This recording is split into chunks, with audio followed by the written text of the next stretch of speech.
ساتھ آپ کے ساتھ میرے ساتھ ہیں حسب معمول میرے پروگرام کے مہمان سردار شوکت علی کشمیری، چیئرمین متحدہ کشمیر پیپلز نیشنل پارٹی۔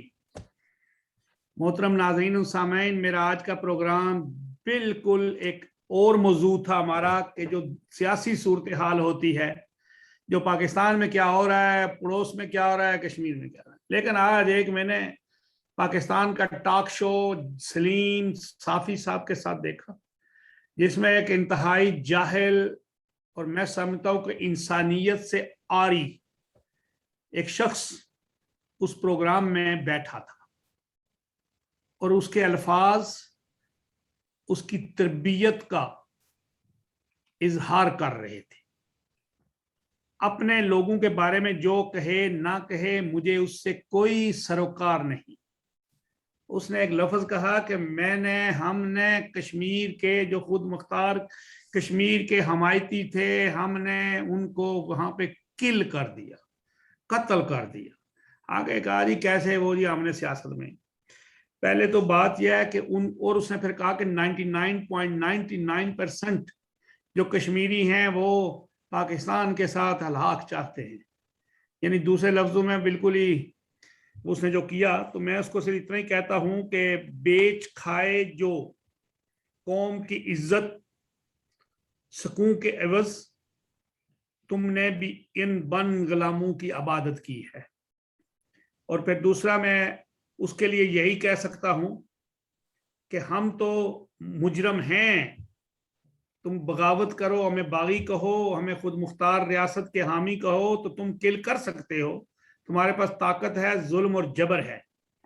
تو ہم یہی کہتے ہیں، ہم نے اس دور غلامی سے نفرت کی ہے، ہم بھی مجرم ہیں، ہم نے بغاوت کی ہے۔ ہم پر یہ الزام نہ ہوگا حشر کے روز کہ ہم نے کفار کے اماموں کی حمایت کی ہے۔ تو محترم ناظرین و سامعین، یہ تو گلے شکوے ہوتے ہیں، لیکن انتہائی میرا خیال ہے کہ میں اس کو بھی پنجابی زبان کے اندر بہت ہی بے غیرت ہے، اس سے آگے میں کچھ نہیں کہتا، اس کو شرم ہی نہیں ہے، وہ بکواس کرتا ہے ایسے ٹی وی شو پہ بیٹھ کے، گالیاں دیتے ہیں یہ لوگ، لیکن ہم ان جیسے نہیں ہیں۔ اس نے کہا گلگت بلتستان کو ہم صوبہ بنا رہے ہیں اور پھر پہلے کشمیری ہمارے ساتھ ہلاک کریں گے، پھر ہم نے عمران خان صاحب نے کہہ دیا کہ ہم تمہیں یا شاباش، پہلے شلوار میں ناڑا ڈال کے اس کو گانڈ مارو، پھر ہم نکال دیں گے، نیچے اترے گی سب کچھ۔ تو خیر، ہم ان بدتمیزی والوں کو جواب اس طرح نہیں دے سکتے۔ چلیں گے شوکت صاحب کے پاس، ہمارے وہی داخلی معاملات جو ہوتے ہیں ان پہ۔ آج پاکستان کے مفتی صاحب نے طالبان کو 3 شعبوں کے لیے بڑی اہم تجاویز دے دی ہیں۔ پنج شیر کا محاصرہ ہے، جنگ ہے، عمران خان کے ایک مشیر نے خود ہی استعفیٰ دے دیا ہے، وہ خزانہ اور محصولات وغیرہ کے تھے، ڈاکٹر وقار مسعودی۔ تو ہم چلتے ہیں شوکت صاحب کے پاس۔ السلام علیکم جی۔ جی وعلیکم السلام۔ سوری، میں ابھی کوئی 2-3 لفظ غلط بول دیے، لیکن یقین کریں میں نے وہ پروگرام دیکھا ہے مکمل آخر تک۔ مجھے دکھ ہوا ہے کہ تم لوگ اتنے گھٹیا الفاظ استعمال کرتے، شرم نہیں آتی ان لوگوں کو، کیا کہہ سکتے ہیں۔ پہلی بات یہ ہے کہ چونکہ یہ ہمارے پروگرام کا فارمیٹ نہیں ہے۔ جی جی۔ دوسری بات یہ ہے کہ جب کبھی بھی کسی کا ذکر کیا جائے تو بجائے پروگرام کے اس شخص کو جس نے جو کچھ کہا ہے اس کا نام لے کے جو بھی اس کے لیے آپ کچھ کہنا چاہیں تو کہہ سکتے ہیں، کیونکہ ویسے بھی جو سوشل میڈیا ہو یا میڈیا پہ کوئی بھی اینکر پرسنس جو ہے وہ کسی کا کوئی انٹرویو لیتا ہے تو اس اینکر پرسن کا نام لینے کے بجائے وہ شخص جس کی باتوں سے آپ کا اعتراض ہے، آپ کو اختلاف ہے، اس کو اگر موضوع بحث بنایا جائے تو زیادہ اچھا ہوتا ہے، کیونکہ اس طرح وہ جو محترم صافی یا اینکر کوئی پروگرام کر رہے ہوتے ہیں تو ان کا نام لینا مناسب نہیں ہوتا۔ تو بہرحال وہ پروگرام میں نے بھی دیکھا ہے، وہ علی امین گندہ پور ہیں جی جی وہی۔ تو یہ آپ پہلیوں میں نہیں بات کریں، جو بھی، چونکہ ہم سوشل میڈیا پہ بیٹھے ہوئے ہیں تو ہمارا کام ہے لوگوں کو ایجوکیٹ بھی کرنا اور دشمن یا دوست کی درست انداز میں نشاندہی کرنا کہ وہ کون مفتی صاحب ہیں اور وہ کون آدمی ہے۔ یہ طریقہ درست نہیں ہے ہمیں، چلو میں ان کا اینڈ پہ نام بھی لے لوں گا جی۔ اینڈ پہ نہیں، مطلب یہ ہے کہ اس وقت پاکستان کے مفتی ہیں مفتی تقی عثمانی صاحب، جی انہوں نے کہا جی شرعی دستور سازی، اسلامی مالیاتی نظام اور جدید نظام تعلیم جو ہے نا اس میں مشورے دیے، اور وہ وزیر تھے وفاقی وزیر امور کشمیر علی امین گندہ پور. جی. تو یہ اس طرح یہ ہوتا ہے نا کہ سامعین کو یہ پتہ چلتا ہے کہ آپ کس کے بارے میں بات کر رہے ہوتے ہیں. ورنہ چونکہ سلیم صافی صاحب کا جو پروگرام ہے بڑا پاپولر پروگرام، اس میں کئی لوگ آتے ہیں ان کے جرگہ پروگرام میں، تو اب کوئی پتہ نہیں، مطلب جب ہم نام نہیں لیں گے تو پتہ چلے گا پتہ نہیں کس آدمی کے بارے میں بات کر رہے ہیں. اور تو اس لیے یہ ہے کہ یہ ضروری تو ہوتا ہے. پاکستان میں صحافیوں نے پارلیمنٹ کا بھی وہ ہوئی، ادھر اور بھی ان کی ووٹ ہوا ہے. اسی بات یہ ہوتی ہے کہ جب ہم مفتی کہتے ہیں تو پاکستان میں اگر لاکھوں نہیں تو ہزاروں مفتی تو موجود ہیں، تو لہٰذا جو مفتی جو بات کرے، چونکہ وہ اپنی بات ذمہ داری سے کہہ رہا ہوتا ہے، تو ہمیں بھی ذمہ داری کے ساتھ انہیں کا نام لینا چاہیے تاکہ باقی مفتی اس سے مستثنا رہیں. ملین سے زیادہ ہیں جی اس وقت. چلو ملینز ہوں یا سینکڑوں ہوں، بہرحال مطلب یہ ہے کہ جس آدمی کی بات سے آپ کو اختلاف ہو اس آدمی کا نام لیا جانا چاہیے. من جملہ مفتیوں کو اس زد میں نہیں لانا چاہیے. شاید کئی ایک مفتی ہوں ایسے جی جو عصر حاضرہ کے تقاضوں سے ہمانگ پالیسیوں کے بھی حامی ہوں شاید. تو جہاں تک وہ تو خیر پاکستان کی جو بنیاد پرست لوگ ہیں وہ تو اب اپنی پٹاری میں جو کچھ ان کی پٹاری میں ہے وہی وہ نکال کے لوگوں کو دکھائیں گے. اور حالانکہ طالبان کو شاید ناصحین کی کوئی ضرورت نہیں ہے. جی انہوں نے وہ پلیئر ہیں، آپ ان کے پلے سے اختلاف کر سکتے ہیں کہ وہ رانگ کھیلے ہیں، غلط کیا ہے، ان کی پالیسیوں سے اختلاف کر سکتے ہیں، ان کی آئیڈیالوجی سے اختلاف کر سکتے ہیں، لیکن پلیئرز جو ہے وہ تماشبینوں اور ناصحین سے ذرا ابو ہوتا ہے. تو سو دیٹ یہ جو پاکستان میں بیٹھے ہوئے جو طالبان کو وسیعتیں کرتے ہیں، نصیحتیں کرتے ہیں، یا جو تالیاں بجاتے ہیں ان کے اقدامات پہ، تو تاریخ میں ایسے لوگ صرف تماشبین ہی کہلاتے ہیں یا سو کال ناصحین، یعنی جن کو ایڈوائزر کہتے ہیں. حالانکہ ان کو نہ تو طالبان نے اس منصب کے لیے ان کو یہ اختیار دیا ہے اور نہ ہی شاید ان کے نزدیک ان کی کوئی اہمیت ہو. ان کی اہمیت شاید ان لوگوں کی جو کوئی ایڈوائزز ہوں جنہوں نے ان کی مدد کی ہے، جنہوں نے انہیں اصلاح دیا ہے، جنہوں نے انہیں پیسے دیے ہیں، جن نے انہیں لڑائی کے نئے نئے نت نئے راستے دکھائے ہیں، وہ اگر کچھ ان کو کہیں گے تو شاید ان کی بات کو وہ سننے کے لیے تیار بھی ہوں. بہرحال افغانستان کی صورتحال سٹل جو ہے وہ ایک کیوٹک ہے اور بروٹیلٹیز جو ہے وہ جاری ہیں. جو امن کی خواہش رکھنے والے لوگ ہیں ان کی خواہشی ہے.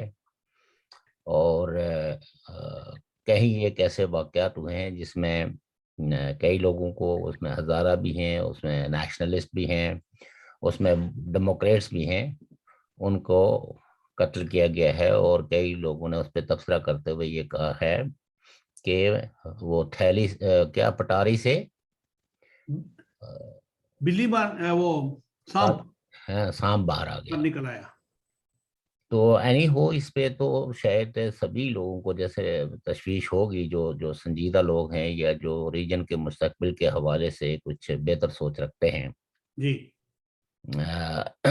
البتہ تماشبینوں کا تو کوئی حال نہیں ہوتا اور نہ ہی ناصحین کوئی اپنا رول پلے کر سکتے ہیں. جی پاکستان میں جو لوگ اس فتح کو یعنی اس کو فتح سے تعبیر کر کے تو جشن کی نوید سنا رہے ہیں، کیونکہ بدقسمتی پاکستان کی یہ ہے کہ ان کی ساری پالیسیاں ہمیشہ انڈیا سینٹرک رہی ہے.